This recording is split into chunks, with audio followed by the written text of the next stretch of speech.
सकती है। उनका पक्का विश्वास था कि आदमी को फाइनेंशियल रूप से काबिल होना चाहिए। एक डैडी कुछ डॉलर बचाने के लिए परेशान रहे। दूसरे डैडी एक के बाद एक इन्वेस्टमेंट करते रहे। एक डैडी ने मुझे बताया कि अच्छी जॉब तलाशने के लिए अच्छा सा बायोडाटा कैसे लिखा जाए। दूसरे डैडी ने मुझे यह सिखाया कि कैसे मजबूत बिजनेस और फाइनेंशियल प्लान्स लिखे जाएं, जिससे मैं किसी दूसरे को जॉब दे सकूं। दो प्रभावशाली डैडियों के साथ रहने के कारण मुझे एनालाइज करने का मौका मिला कि उनके विचारों का उनके जीवन पर कितना असर हो रहा है। मैंने पाया कि दरअसल लोग अपने विचारों से ही अपने जीवन को दिशा देते हैं। एग्जाम्पल के तौर पर मेरे गरीब डैडी हमेशा कहा करते थे, मैं कभी अमीर नहीं बन पाऊंगा, और उनकी यह भविष्यवाणी सही साबित हुई। दूसरी तरफ मेरे अमीर डैडी हमेशा खुद को अमीर समझते थे। वे इस तरह की बातें करते थे, मैं अमीर हूं और अमीर लोग ऐसा नहीं करते। एक बड़े फाइनेंशियल झटके के बाद जब वे दिवालिया होने के कगार पर थे, तब भी वे खुद को अमीर आदमी ही कहते रहे। वे अपने सपोर्ट में यह कहते थे कि गरीब ना होने और पैसे ना होने में फर्क होता है। पैसे पास में ना होना एक टेम्पररी कंडीशन है, जबकि गरीबी परमानेंट है। मेरे गरीब डैडी ये भी कहते थे कि मेरी पैसे में कोई रुचि नहीं है, या पैसा इंपॉर्टेंट नहीं है। मेरे अमीर डैडी हमेशा कहा करते थे कि पैसे में बहुत ताकत है। हो सकता है कि हमारे विचारों की ताकत को कभी मापा न जा सके, या फिर उन्हें पूरी तरह से समझा न जा सके। फिर भी बचपन में ही मैं ये समझ गया था कि हमें अपने विचारों पर ध्यान देना चाहिए, और अपने एक्सप्रेशंस पर भी। मैंने देखा कि मेरे गरीब डैडी इसलिए गरीब नहीं थे क्योंकि वे कम कमाते थे, बल्कि इसलिए गरीब थे क्योंकि उनके विचार और काम गरीबों की तरह थे। दो डैडी होने के कारण बचपन से ही मैं इस बारे में बहुत सावधान हो चला था कि मैं किस तरह की सोच अपनाऊं। मैं किसकी बात मानूं, अपने अमीर डैडी की या अपने गरीब डैडी की। हालांकि दोनों ही एजुकेशन और नॉलेज को बहुत इंपॉर्टेंट मानते थे, पर क्या सीखा जाए इस बारे में दोनों की अलग अलग राय थी।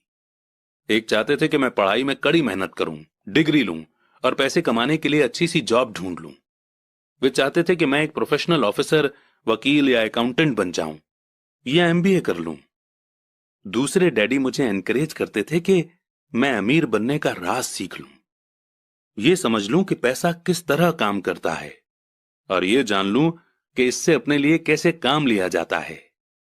मैं पैसे के लिए काम नहीं करता, इन शब्दों को वो बार बार दोहराया करते थे। पैसा मेरे लिए काम करता है। 9 साल की उम्र में ही मैंने यह फैसला किया कि पैसे के बारे में मैं अपने अमीर डैडी की बात सुनूंगा और उनसे सीखूंगा। यह फैसला करने का मतलब था अपने गरीब डैडी की बातों पर ध्यान न देना। हालांकि उनके पास कॉलेज की बहुत सी डिग्रियां थी जो मेरे अमीर डैडी के पास नहीं थी। एक बार मैंने यह फैसला कर लिया कि मुझे किसकी बात सुननी है, तो उसके बाद मेरी मनी एजुकेशन शुरू हो गई। मेरे अमीर डैडी ने मुझे 30 साल से भी ज्यादा समय तक सिखाया, जब तक कि मेरी उम्र 39 साल की नहीं हो गई, और इसके बाद उन्होंने सिखाना बंद कर दिया। उन्होंने यह देख लिया था कि मैं वो सब समझ चुका हूं जो मेरी मोटी बुद्धि में भरने की वो कोशिश कर रहे थे। पैसा एक तरह की ताकत है, पर इससे भी बड़ी ताकत है फाइनेंशियल एजुकेशन। पैसा तो आता जाता रहता है, पर अगर आप ये जानते हैं कि पैसा किस तरह से काम करता है, तो आप ज्यादा ताकतवर हो जाते हैं। आप दौलत कमाना शुरू कर सकते हैं। सिर्फ पॉजिटिव थिंकिंग से ही समस्या हल नहीं हो सकती, क्योंकि ज्यादातर लोग स्कूल में पढ़ते हैं और वहां ये कभी नहीं सीख पाते कि पैसा किस तरह से काम करता है। इसीलिए वे पैसे के लिए काम करने में अपनी सारी जिंदगी बर्बाद कर देते हैं। मेरी एजुकेशन तब शुरू हुई जब मैं सिर्फ 9 साल का था, और इसी कारण मेरे अमीर डैडी ने मुझे जो लेसन पढ़ाए वे बहुत आसान थे। और सारी बातों को छोड़कर विचार किया जाए तो उन्होंने मुझे 30 सालों तक सिर्फ 6 इंपॉर्टेंट लेसन पढ़ाए। यह बुक उन्हीं 6 लेसन्स के बारे में है, और इसे भी उतना ही आसान बनाने की कोशिश की गई है जितना कि मेरे अमीर डैडी ने इन्हें मेरे लिए आसान बनाया था। ये लेसन आपके लिए जवाब की तरह नहीं लिखे गए हैं, बल्कि गाइड की तरह लिखे गए हैं। ऐसा गाइड जो ज्यादा अमीर बनने में आपकी और आपके बच्चों की मदद करेगा, चाहे दुनिया कितनी बदलती रहे। तो लेसन 1 है, अमीर लोग पैसे के लिए काम नहीं करते। लेसन 2, पैसे की समझ क्यों सिखाई जानी चाहिए। लेसन 3, अपने काम से काम रखो।